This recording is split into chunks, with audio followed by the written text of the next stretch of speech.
ಬಾರಯ್ಯ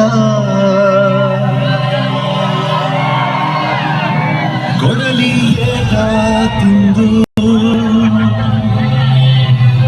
ಬೆರಳ ನೀಡು ಮರ ನಿಂದು ಕಾಲ ಮುಗಿದರು ನಿಲ್ಲದು ಅಧ್ಯಾಯ ಪುಣ್ಯಾತ್ಮ ಪುಣ್ಯಾತ್ಮ ನೀನಯ್ಯ ಪುಣ್ಯಾತ್ಮ ಮಂಡಲಿ ನಿನ್ನದೆ ಶ್ರೇಷ್ಠ ಕಥೆ ಶ್ರೀಮಂತ ನಡೆಯೋ ದಾರಿ ನಮ್ದಲ್ಲ, ದುಡಿಯೋ ಭೂಮಿ ನಮ್ದಲ್ಲ, ಕುಡಿಯೋ ನೀರು ನಮ್ದಲ್ಲ. ತಿನ್ನೋ ಅನ್ನದಿಂದ ಹಿಡಿದು ಓಡೋ ಬಟ್ಟೆ ತನಕ ಎಲ್ಲ ಜಾತಿ ಮೇಲೆ ಎಳಿತಾರೆ.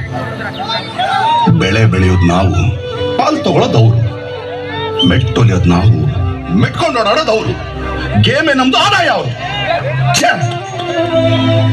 ನಾಯಿಗಳಾದ್ರೂ ಎಲ್ಲಂದ್ರಲ್ಲಿ ಓಡಾಡ್ತವೆ, ನಾವು ಅದಕ್ಕಿಂತ ಕಡೆ ಆಗೋದ್ವಾ? ಇದೆಲ್ಲ ಯಾರ್ ತವ ಹೇಳ್ಕೊಳವ? ಯಾರ್ ತವ ಎಲ್ಲಿ